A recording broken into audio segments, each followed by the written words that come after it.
자, 안녕하십니까. 홍화상 작가입니다. 자, 이번 시간부터는 이건희 회장에 대해서는 제가 이 동영상을 3개를 본인이 직접 강의하는 장면을 올렸습니다. 그 얘기는 제가 이건희 회장을 다 얘기를 하려면 시간이 너무 오래 걸리기 때문에 좀 기초적인 이해를 좀 부탁드리려고 그렇게 그걸 먼저 올린 겁니다. 자, 이제 본격적으로 이건희 회장에 대해서 좀 얘기를 하겠습니다. 우선 이건희는 일본 영화강이었다라는 것부터 하겠습니다. 초등학교 3학년을 이제 해와초등학교를 다녔습니다. 초등학교 아마 4군데가 다녔을 거예요. 부산서 다니고 뭐 해가지고 대구서 다니고. 왜냐하면 당시 이제 양반이 1951년 같으면 나이가 이제 만 10살 정도 됐기 때문에 그래서 서울로 이제 아버지가 사업을 하니까 이제 해와초등학교, 해화동에 이건희 이병철 회장이 살던 집이 있습니다. 저 가봤는데, 이제 거기서 한반도에 전쟁이 터지니까 애 공부를 좀 제대로 시켜야 되는데, 이 전쟁의 와중에서 공부를 제대로 못 시킬 것 같으니까, 아버지가 이제 이건희 회장, 어린 초등학생을 일본으로 이제 유학을 보낸 겁니다. 자, 그래서 만 10살 때, 그러니까 이제 국민학교 4학년 정도 됐을 때 일본에 이제 유학을 갑니다. 자, 일본을 배워라. 그래서 가게 됩니다. 아마 요 정도 사진이 제 짐작컨대는 그 뒤에 배경을 보면 일본서 찍었을 가능성이 높습니다. 해화동 집은 저 정도 사이즈가 뒤에 건물이 있기 때문에 제가 나온다고 보지 않습니다. 지금 얼굴을 봤을 때는 나이가 기껏 해봐야 9살, 10살 정도 됐을 텐데 10살 정도의 이 뒤에 같으면 1951년에 이런 건물이 해화동에 있었을까? 아닐 거로 좀 봅니다. 자, 초등학교 때 일본을 가가지고 동경을 갔습니다. 동경으로 유학을 갔는데 거기서 초등학교 편입을 하면서 자기가 이제 학교 끝나고 집에 가야 되는데 집에 가봐야 자기 둘째 형, 이창희 씨죠. 세한 미디어 그룹을 했던 양반입니다. 그 양반은 이제 저보다 나이 차이가 많이 나니까, 뭐 늦게 들어오거나 이제 도서관에서 공부했겠죠. 본인은 뭐 학교가 초등학교 일찍 끝나니까 얼른 집에 들어가야 되는데, 집에 가봐야 일본 사람 가정부 밖에 없고 하니까 이제 본인이 바깥으로 빙빙 도는 겁니다. 어린 애들은 다 그렇잖아요. 집에 가면 엄마가 지금 기다리고 있어야 얼른 가서 엄마한테 가서 학교 갔다 온 얘기도 하고 그러는데 기다리는 사람이 없으니까 어딜 갔냐? 영화관을 갔습니다. 영화관. 본인의 기록을 보면 초등학교 4학년 때부터 6학년까지 일본에서 학교를 다닐 때 무려 영화를 약 1200편에서 1300편 정도를 봤다고 합니다. 그 영화를 어디서 봤냐? 이게 지금 3년 동안에 1300편을 치면 1년에 약 400편 봤다는 얘기거든요. 그럼 하루에 한 편 이상을 봐야 된단 말이에요. 이게 가능한 게 지금하고 옛날하고 영화관 틀립니다. 일본 영화관은 하루에 3편 각각 다른 걸로 한 영화관이 많습니다. 심지어 5편 한 영화관도 있어요. 우리도 어렸을 때 1960년대 같으면 저 서울의 변두리에 있는 뭐 마포극장이 경보극장이 이런데 뭐 답심리에 있는 무슨 전농동에 있는 이런 극장 같은 데서는 돈을 내면 하루에 영화를 2편 정도 다른 걸로 볼 수가 있었습니다. 그리고 그것도 조금만 더 지나면 입장료를 내고 들어가면 쇼도 보고 영화도 보고 그런 것도 있었어요. 아마 우리 오영석 선배님, 오석영 선배님은 다 기억하실 거고 아마 저희 때 나이 되는 분들은 아마 다 기억하실 겁니다. 마찬가지로 일본도 다른 영화를 하루에 막 7편씩 상영한 영화관들이 있었는데 이 영화관들이 있었던 데가 어디냐면 주로 아사쿠사입니다. 이 아사쿠사는 동경에 센소지라는 큰 절이 있는 바로 그 동네인데요. 일본 사람들은 아사쿠사 그러면 거의 동경 사람의 에도코, 동경 출신의 에도코들한테는 아주 그리운 지명입니다. 그래서 여기 지금 사진을 보시면 그 당시 1950년 무렵에 50년대의 아사쿠사의 풍경 사진을 제가 지금 띄운 건데요. 제가 PPT 만들어 갔더니 아주 머리 아프고 그런 거 하기도 싫고 우리 제자는 바빠서 오지도 않고 해서 그냥 제가 대충 만들었습니다. 대충 만들었다고 해서 죄송합니다. 내 딴에는 아주 열심히 한 겁니다, 이거. 그럼 여기에 보면 아사쿠사 쇼치쿠. 이 쇼치쿠라는 송중기라는 거는 유명한 영화사죠. 지금도 있고요. 옛날에 뭐 최무령 뭐 이런 분들이 쇼치쿠 영화사하고 가서 영화도 찍고 그랬습니다. 자, 1950년대 일본은 영화의 전성시대였습니다. 일본이 영화관이 처음 생긴 거는 그 기록을 보면 뭐 1930년대 초였다고 그래요. 그런데 50년대 되면은 영화의 전성시대가 돼가지고 그 55년경 일본의 그 영화 1년 제작 편수가 약 16,000편 정도. 이게 어마어마한 겁니다. 그 중에서 영화관의 본고장, 메카는 아사쿠사에만 30개가 넘는 영화관이 있었다고 합니다. 그때 제일 유명했던 거는 이거죠. 바로 사무라이 활극. 이걸 보고 참바라라고 합니다. 일본 사람들은. 그래서 여기 전기관이라고 썼는데 이 전기관은 무슨 가전제품을 파는 데가 아니라 영화를 틀어주는 데가 전기관입니다. 그래서 지금 사무라이 닌자가 이제 있는 영화관 포스터가 있잖아요. 그래서 이런 영화관들이 그 아사쿠사에 30개가 있었고 바로 지금 지금 영화관들입니다. 대승관이라는 영화관이래요. 저도 이거는 뭐 아사쿠사 같지만 이 영화관은 이런 데는 뭐 모르겠습니다. 그다음에 뭐 무슨 아사쿠사 신극장이라는 극장이고요. 이 정도로 많고 이게 요샌단의 지금 아사쿠사 모습입니다. 자, 옛날 이 거리 풍경들이 지금 뭐 사진이 좀 시원찮네요. 좀 땡겼다 밀었다 해야 되겠네. 이렇게 해서 이제 있었고 바로 아까 그 전기관이고요. 이거는 뭐 이상한 영화를 많이 했대요. 보니까 제가 이거 일본 기록들을 쭉 찾아보니까 여기 보니까 뭐 변태 오시에마스 변태 가르쳐 드립니다. 뭐 일본 사람 저런 영화 많이 하잖아요. 우리하고는 민족성이 좀 틀리죠.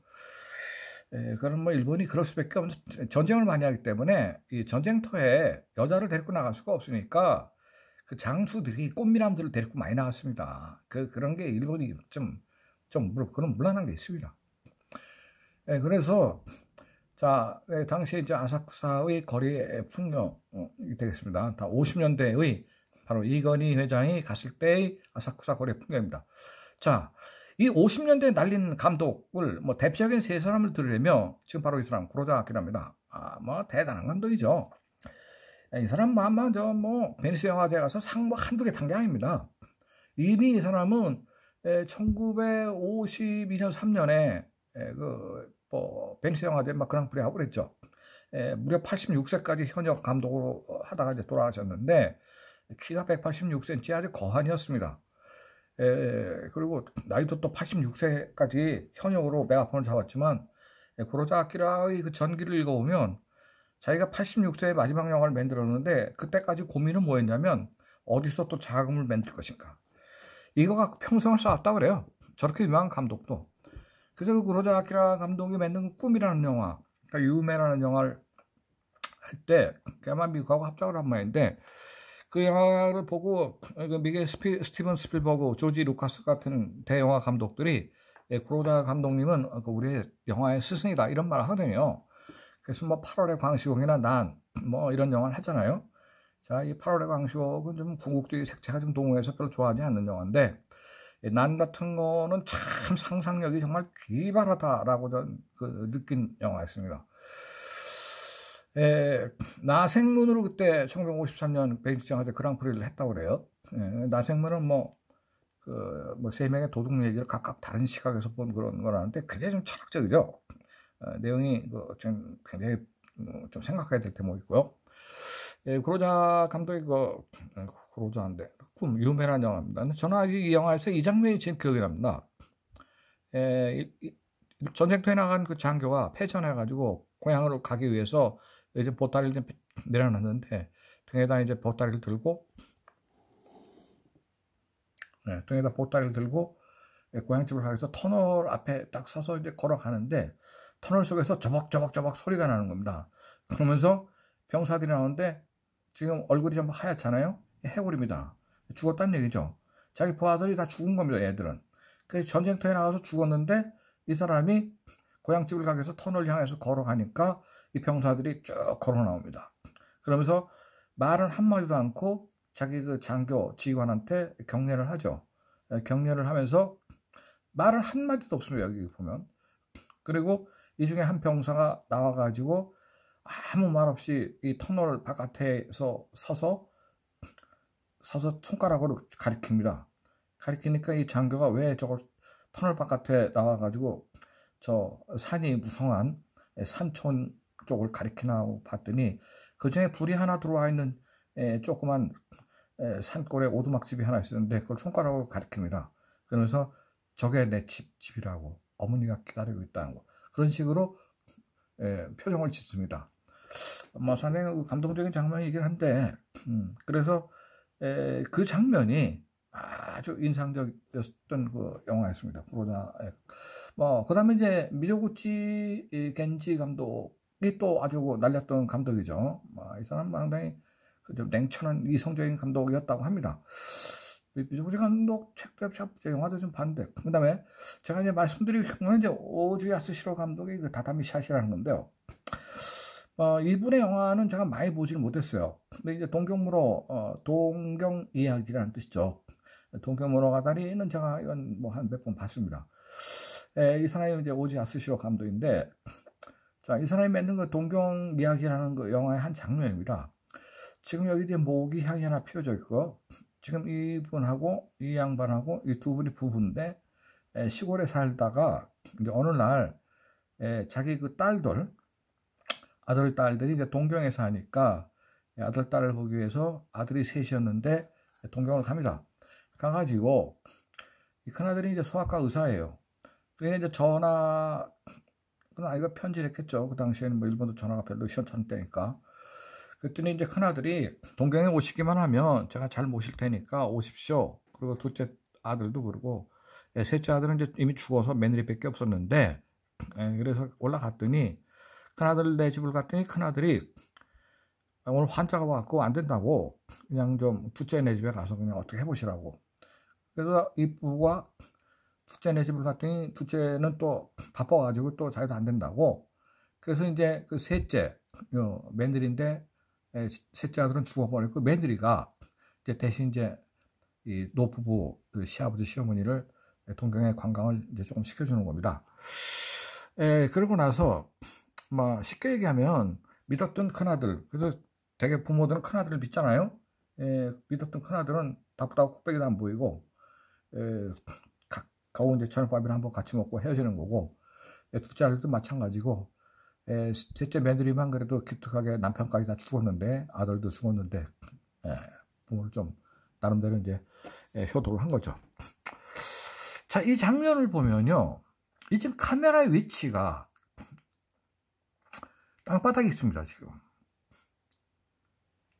정면 샷이 아니에요. 카메라가 밑에 있다고 지금. 그 다음에 지금 이 장면도 카메라 밑에 있습니다. 이 장면도 카메라가 지금 밑에서 위쪽으로 향해서 로우 앵글로 지금 찍은 겁니다. 정면 샷이 아니에요. 바로 이건희 회장이 자기가 쓴 책에서 이걸 얘기하더라고. 그러니까 지금 이 영화의 감독들이 만든 게 전부 이건희 회장이 유학 갔을 시절에, 초등학교 시절에 그 전부 상영됐던 영화들입니다, 이게. 그래서 이건희 회장이 그 구로자 아키라만 해도 그 명감독도 이렇게 로우 앵글로 영화를 찍지 않았어요. 구로자 아키라 감독한테 하나 우리가 좀 참고로 배워야 될 거는 상상력이 크고 기발하고 스케일이 크다라는 점은 뭐 대단하죠. 그런데 이 오지 야스시로 감독 같은 경우는, 이 사람 같은 경우는 스케일 작아. 그리고 굉장히 서민의 생활을 다뤄. 그러면서 그 서민의 생활 속에 있는 페이소스를 그리는 감독이에요. 그러니까 이런 영화 같은 경우는 뭐 솔직히 뭐 제작비 얼마 들겠어요? 제작비 얼마 안 들잖아요. 그렇지만 대개 부모들이 자식을 키워가지고 자식들이 좀 잘 되면 자식들이 부모를 그래도 조금 봉양을 하겠거니 라고 생각을 하고 큰아들 집도 가고 둘째 아들 집 갔는데, 봉양은커녕 이놈들이 다 바쁘다고 간신히 콧배기나 한번 보이고 다 그다음부터는 그냥 대충 빨리 내려가 주기를 바라는, 고향으로 빨리 돌아가길 바라는 이런 거거든요. 이게 벌써 50년대에 일본에서 나타난 현상입니다. 우리나라도 이런 현상이 그 이후에 한 20, 30년 후엔 똑같이 나타났죠. 말하자면 이 사회가 이렇게 돌아간다 하는 거를 아주 그 페이소스가 있는 시각으로 이 감독이 지금 이 상황을 보고 있는 겁니다. 근데 이건희 회장은 여기서 무슨 얘기를 하냐면, 지금 이 감독이, 자, 이 장면을 조금 봐주시길 바라는데, 자, 이걸 보시면 감독이 지금 땅바닥에 앉아 있습니다. 지금 카메라를, 앵글을 지금 자기 보고 있는 거죠. 바로 이렇게 찍은 겁니다. 저 장면들을 로우 앵글로. 그러니까 배우들보다 훨씬 시선이 낮은 거죠. 그러면서 소위 이걸 보고 다다미 샷이라고 합니다. 다다미 위에다가 그냥 카메라를 내려놓고 트라이포드 없이 이 샷을 찍은 겁니다. 이럴 경우에는 관객의 시선이, 관객이 영화를 옛날에 올려다봤습니다. 그러니까 지금 요새 영화관들은 보면은 그 영화관들이 이렇게 비탈이 져갖고 오히려 그 무대에 있는 스크린보다 뒷좌석 같은 경우는 훨씬 위에서 영화를 내려다보고 있는데, 옛날만 해도 관객들이 영화를 객석에서 화면을, 스크린을 거의 올려다보고 있었 시절입니다. 저희들도 어렸을 때 사실상 올려다봤습니다, 영화를. 그런데 바로 그 관객의 시선에서 이 영화를 찍은 겁니다. 이러면 전달력이 훨씬 좋아지고 훨씬 리얼하게 느껴집니다. 관객의 시선에서 이걸 보고 있기 때문에. 바로 이거를 오지 야스시로 감독이 알고 이렇게 영화를 제작했고, 이 사람 평생 동안 이렇게 제작을 했습니다. 자, 그런데 이러한 영화를 찍을 때 이건희는 이런 생각을 했다고 합니다. 자, 여기 나오는 배우는 5명, 6명 밖에 없지만 이 영화 뒤에는 첫째, 카메라가 지금 돌고 있을 것이다. 그 옆에는 메가폰을 들은 감독이 지금 서 있을 것이다. 그 옆에는 조명 기사가 조명을 지금 보고 있을 잘 보고 있을 것이다. 그러니까 조명도 지금 이쪽이 환하잖아요. 이쪽이 약간 어둡고. 그럼 조명이 지금 현재 이쪽을 향했다는 겁니다. 그래서 이 주인공 남자 할아버지는 광대뼈에 지금 빛이 난다고 그래. 조명이 바로 때리고 있다는 거죠. 그러나 이쪽은 이제 아까 조명이 어둡지 않습니까? 그러니까 조명의 각도가 어떻게 돼 있다라는 걸 지금 이건희라는 꼬마가 나름대로 영화를 많이 보다 보니까 터득을 한 겁니다. 그리고 이제 소품 같은 경우도 이렇게 뒤에 빨래가 걸려있는 아주 생활적인 모습을 그린 거죠. 그리고 일본 사람들의 방 안의 풍경이 표지박도 걸어놓고, 그 다음에 이 여자가 들고 있는 백도 아마 일본 사람이 이 당시에 이런 백을 들고 다니는 모양이죠. 뭐 그렇게 하면서 그 생활을 아주 리얼하게, 부채도 그 당시에 유행하던 부채를, 그리고 노인이 이제 그 아들 딸을 보러 동경을 왔는데 결국 이제 박대를 받고 결국 이제 고향집에 가서 돌아갔는데, 그래도 아들 딸들이 참 우리한테 잘해줘가지고 덕분에 동경무용을 잘했지 마누라. 그러니까 네, 우리 애들이 아주 훌륭하게 잘 컸어요. 이러고 부모니까 자식에 대한 험담을 하지 않으면서 그 고향집에서 바깥을 내려다보면서 얘기를 하는 겁니다. 요 어머니는 그 아들 딸네 집을 방문하고 난 바로 이틀 후에 고향집에 돌아오자마자 과로에 지쳐서 죽었어요, 어머니가. 그러니까 옛날에는 그 기차 타고 동경 가는 일이 요새처럼 그 신칸센이 있어가지고 뭐 후닥닥 갔다 올 수 있는 데가 아니기 때문에 동경까지 가는데 그냥 거의 하루 종일 걸려서 차 타고 갔고, 그리고 동경에서 또 구경시켜준다고 또 구경 따라다니면서 하다 보니까 몸이 고단해서 피로를 이기지 못해 죽었단 말이에요. 그러니까 자식들이 이제 고향집에 와서 어머니 초상을 치르는데, 그 초상을 치르는 장면도 오면 사실 힘들어 하거든. 어머니 연세가 많으니까 돌아가셨지 뭐, 구경 잘하신 거지 뭐, 이렇게 하고 이제 하는 겁니다. 이게 바로 오지 야스시로 감독의 이 세상을 보는 시각입니다. 자, 제가 말씀드리고 싶은 거는 이 한 장의 사진입니다.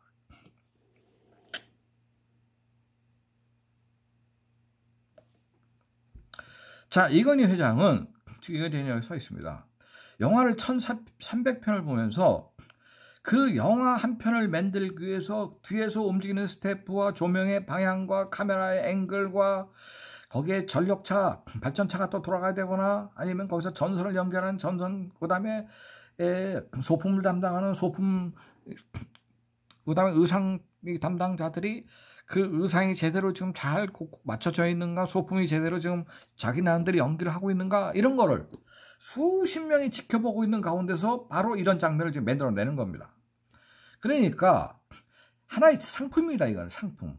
이 상품 하나를 아주 리얼하게, 아주 효과적으로 관객이 만족하는 상황까지 이걸 만들기 위해서, 이 샷을 만들기 위해서 이 모든 스태프가 집중해가지고 베스트를 다해야 된다.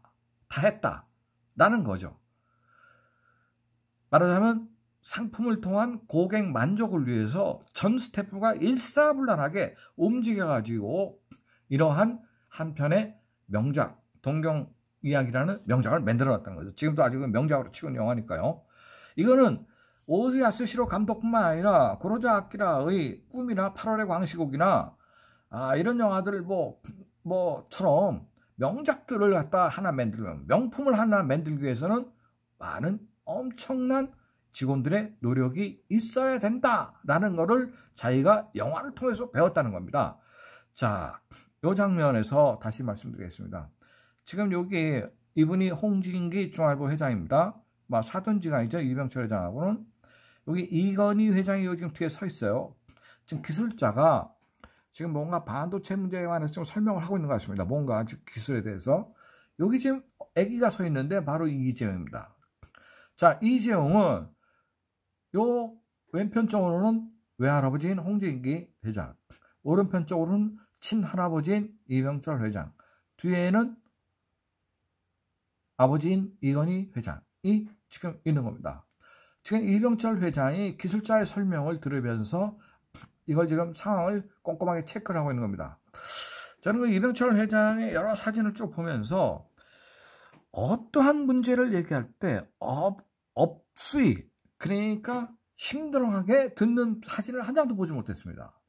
아주 치밀하게 꼼꼼하게 보는 그런 모습밖에 없더라고요.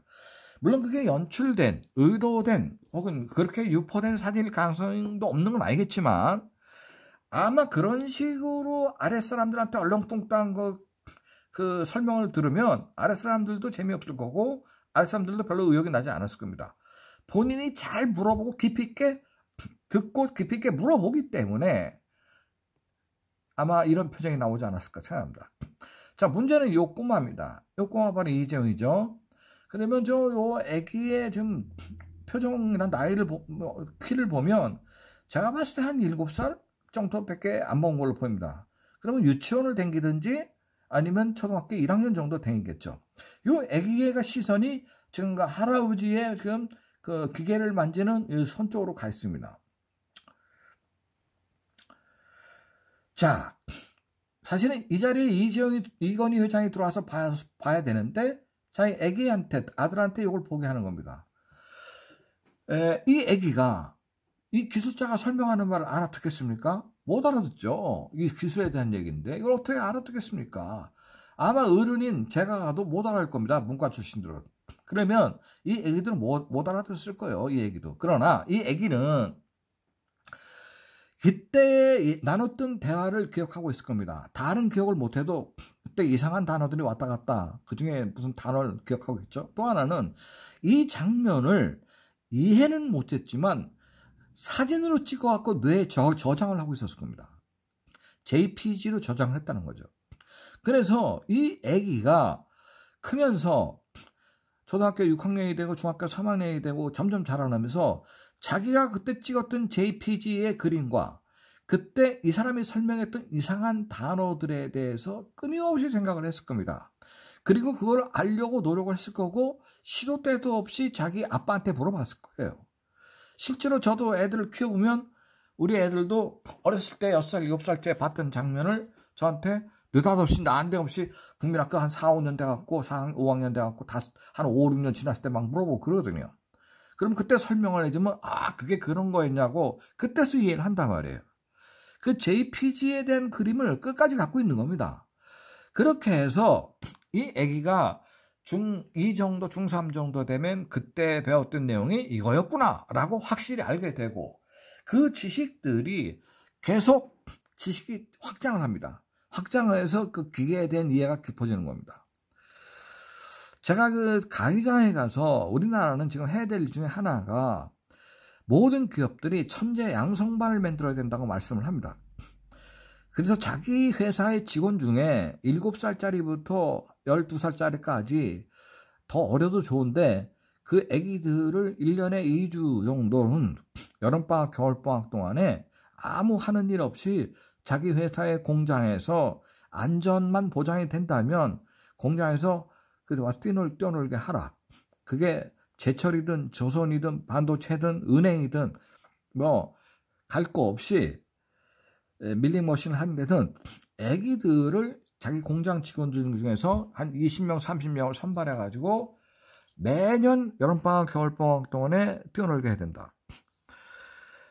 그리고 이 애들이 말귀를 알아들을 수 있을 정도, 초등학교 4학년, 5학년, 6학년이 되면 기술부장이 미제 부품과 일제 부품과 국산 부품을 갖다 놓고 똑같은 이 세 부품이 어디서 차이가 나는지를 애기들한테 설명을 해야 된다. 그럼 애기들은 1, 2학년 때는 초등학교 1, 2학년 때는 뛰어다니면서 못 알아듣지만 JPG로 그림을 기억을 하고 있습니다. 그때 들었던 이상한 단어 중에 몇 개는 기억을 하고 있습니다. 4학년, 5학년이 되면은 그 기억들이 그때 들었던 지식이 계속 확장을 합니다. 그래서 5학년 됐을 때 기술부장이 미제, 일제, 국산 세 부품을 놓고 그 부품을 분해해서 실증적으로 보여주는 겁니다. 그래도 다 이해를 못합니다. 그런데 또 중3 정도 됐을 때 또 한 번 가르쳐 줍니다. 그러면 그때서는 더 이해가 깊어지죠. 고3 되면 더 이해가 깊어집니다. 문제는 우리나라 애들이 너무 바빠서 이거 뭐 보충 수업 학원도 댕겨야지, 뭐 피아노 학원 댕겨야지, 태권도 학원 댕겨야지, 수영장 댕겨야지, 너무 바쁘니까 그런 걸 할 시간이 없으면 그 회사들이 전 국민들을 대상으로 해서 예를 들면 삼성전자 같으면 전 국민을 대상으로 1년에 20명 선발해가지고 삼성전자 공장을 계속 그 1년에 한 번씩 보여주는 겁니다. 여름방학, 겨울방학 동안에 거기서 뛰어놀게 하고. 자, 이렇게 하면 그 중에서 천재가 하나 나옵니다. 그래서 이 천재가 사실은 이 세상에 없는 기술을 만드는 겁니다. 저는 그걸 지금 해야 된다고 보는데 이미 지금 그 현대중공업 같은 데 하고 있어요. 제가 강의장에 가서 이 얘기를 한 지가 한 10년 정도 됩니다. 그래서 그걸 하는 회사들이 많이 나와가지고 그 애기들은 스폰지, 아직 그 뇌가 빨아들이는 흡수력이 굉장히 강하기 때문에 잘 빨아들이고 그걸 잘 DNA를 확정을 합니다. 자, 저 이재용을 지금 키워서 이재용이 지금 뭐 이건희 회장은 뭐 사실상 지금 병원에 끼워 다음 뭐 회장이 돼야 되는데 지금 어렸을 때부터 이러한 교육을 받은 겁니다. 그러면 지금 후계자의 문제가 지금 계속 거론이 되고 있는데 저는 후계자는 간단하다고 봅니다. 후계자 문제는 그 기업을 경영할 만한 능력이 되면 후계자가 되는 거고 그 기업을 경영할 능력이 없으면 후계자가 못 되는 겁니다. 그때는 그냥 대주주로 남는 거예요. 간단한 겁니다, 이거는. 그러면 후계자 능력이 되는 사람이 있다면 전문 경영 중에서 그 사람이 경영 대권을 잡고 진두지 해야 되죠. 그런데 뭐 요새 흔히 하는 말로 뭐 대규모 투자가 이루어져야 되기 때문에 그 대규모 투자를 그걸 핸들링하고 조정할 수 있는 사람은 역시 오나지만밖에 없다 이런 얘기 하지만 저는 그것도 딱 맞는 말은 아니라고 봅니다. 윤호환 경영자가 도시바의 경우도 지금 도요타 아키오로 넘어가기 전에 조 후지오가 대리 경영을 한 10년 했습니다. 조 후지오는 아주 뭐 일본의 유능한 경영자고 전문 경영자죠. 게이딴네 회장까지 한 사람이고 그러니까 조 후지오가 도요타를 경영시키면서 경영을 많이 발전시키고 그다음에 도요타 아키오 지금 현재 회장을 경영을 가르쳤단 말이에요. 또 우리나라도 SK의 최태원 회장이 들어서기 전에는 송길승 회장이 SK 경영 대권을 맡아가지고 경영을 하면서 최태원을 가르쳤단 말이에요. 그렇게 해서 가르치는데 예를 들면 혼다 자동차의 경우는 혼다 창업주인 혼다 소이치로가 자기 아들한테 회사를 경영을 맡기려고 했어요. 지금 세간에 발표하기는 자기 아들한테 경영을 맡기지 않겠다고 일찌감치 선언을 했다라고 지금 나오고 있지만 제가 들은 정보는 그런 게 아니고 그 아들이 경영에 마음이 없어가지고 딴따라 죄송합니다. 악기하는 사람들 음악 뮤지션이 되려고 그쪽에 관심이 있어가지고 아들이 계속 그 아들 보고 들어오라고 했는데 조금만 더 하겠습니다. 조금만 더 하겠습니다. 조금만 더 하고 들어가겠습니다. 라고 해서 나중에 나이 30이 됐을 때 그때 들어온다 그러니까 미안하지만 때가 늦었다. 네가 내 밑에서 대학교 졸업하고 바로 경영을 배웠어야 되는데 현장을 알아야 되는데 그걸 안 하고 인제 들어와서 현장을 배우고 가르치기에는 너무 시간이 많이 걸려서 때가 늦었다. 그래서 자기 아들 잘라버리거든. 그래서 그 아들이 나가서 한 개 자동차 튜닝 회사를 했어요. 그리고 아들한테 돈도 몇 푼 물려주지도 않았어요. 그래서 그 튜닝 회사 하다가 결국 사기 혐의로 그 300억 사기 혐의로 감옥에 갔습니다. 회사 공금 쓰는 바람에. 그래서 감옥에서 3년 반 살다 나왔어요. 그래서 지금은 혼다 자동차는 전문 경영들이 끌고 나가고 있습니다. 소니의 경우도 이부카 마사루 하고 못다 학교가 창업을 했는데 이부카 마사루 같은 경우는 와세다 공대 나왔어요. 이건 회장의 와세다 선배인데 거기도 그 자식들한테 물리지 않았습니다. 그래서 소니는 현재 전문 경영인들이 경영하고 있습니다. 문제는 전문 경영인이 했을 때 유리한가? 아니면 오나 집안이 경영을 했을 때 유리한가? 그러면 유리하려면 오나 집안의 그 후계자가 전문 경영보다 전문적인 학력, 실력, 능력, 그 다음에 미래를 내다본 해안 이런 게 있어야 된단 말이에요. 그 조건이 됐을 때는 오나 집안에 물려주는 겁니다. 근데 그 조건이 아니고 누구처럼 악사가 뮤지션이 돼가지고 맨 뭐 락밴드나 하고 그러면서 배워야 될 시기에 배우지 않았으면 그거는 돌아봐야 소용없습니다. 그 혼다 소이치로 아들처럼 결국은 감옥 갔다 나오고 뭐 지금 하고 있는 회사도 거의 뭐 감옥 갔다 나와 다시 하고 있는데 질이 몇 년이거든. 자 어쨌든 이 꼬마 애기를 현재 어렸을 때부터 지금 가르쳐 놓은 겁니다. 삼성그룹에서는. 그러면 지금 이 꼬마가 지금 커서 지금 나이가 꽤 먹어가지고 한 50 가까이 됐을 거요. 68년생이니까 50 넘었나요? 그러면 지금 전쟁터에서 경영을 지금 전쟁터에서 전쟁을 하고 있는 겁니다. 그래서 미국 실리콘밸리에서 지금 그 삼성전자가 사들이거나 M&A를 하거나 지금 그 스타트업을 갖다 투자를 하는 회사가 약 60개 달합니다. 그래서 지금 60개의 이 회사를 사들인 이유는 본인의 표현대로 하면 마음껏 상상하자 이런 말 했단 말이에요. 마음껏 상상하자. 마음껏 상상하기 위해서 지금 회사를 갖다가 60개를 갖다가 M&A 하거나 투자를 한 겁니다. 스타트업에. 근데 이 전쟁터에 나간 장수가 오늘 재판에는 지금 일단 불기소 해가지고 하는 걸로 나왔지만 본인이 얼마나 힘들면 국민이 재판하자는 얘기를 하겠어요. 할 일이 또 얼마나 많겠어요. 지금 미국에서 벌리고 있는 전쟁이 이제 판이 워낙 큰데. 그래서 제가 이재용을 두둔하는 게 아니라 저도 삼성가는 이 아기 때부터 이러한 훈련을 시켜왔거든. 그러니까 가장 지금 그 삼성을 끌고 나갈 수 있는 근접거리에 있지 않느냐. 그래서 이건희 회장이 초등학교 다닐 때부터 극장을 가서 1300편을 보면서 하나의 흥행이 되는 영화를 만들기 위해서 뒤에서 스텝이 벌어지고 있는 모든 상황을 자기가 전기 발전자부터 카메라맨의 앵글부터 미술팀이 미술을 또 했을 거 아닙니까? 이렇게 이 방에 세트를 세울 때는 다 이 미술로 리얼하게 지금 다 세우잖아요.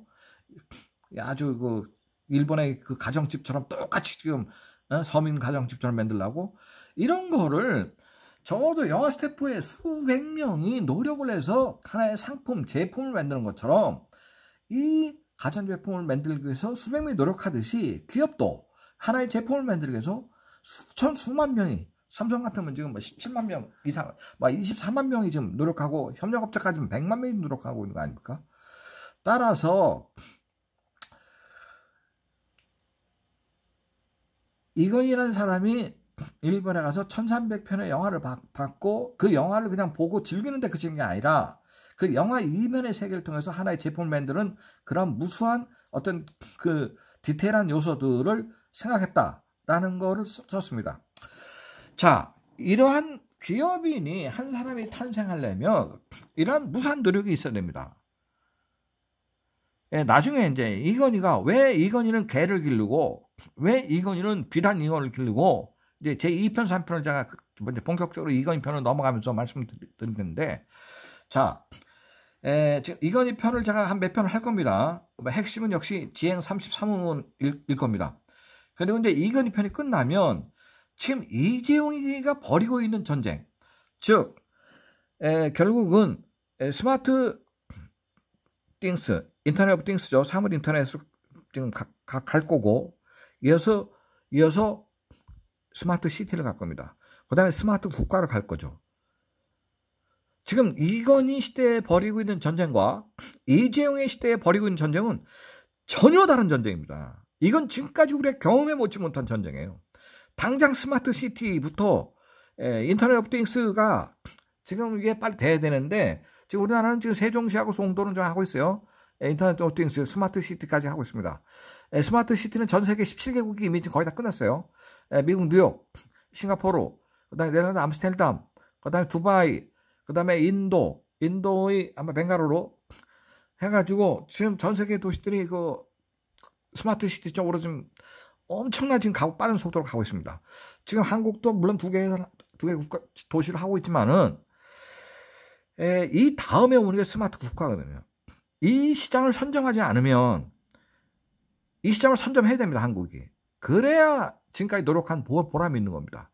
그래서 이재용이 미국에서 60개 회사를 M&A 하거나 스타트업에 투자를 한 것도 결국은 마음껏 상상하자의 결론은 스마트 시티와 스마트 국가, 이 시장을 한국이 장악하겠다. 그러려면 반도체 중에서 비메모리 반도체가 더 커져야 됩니다.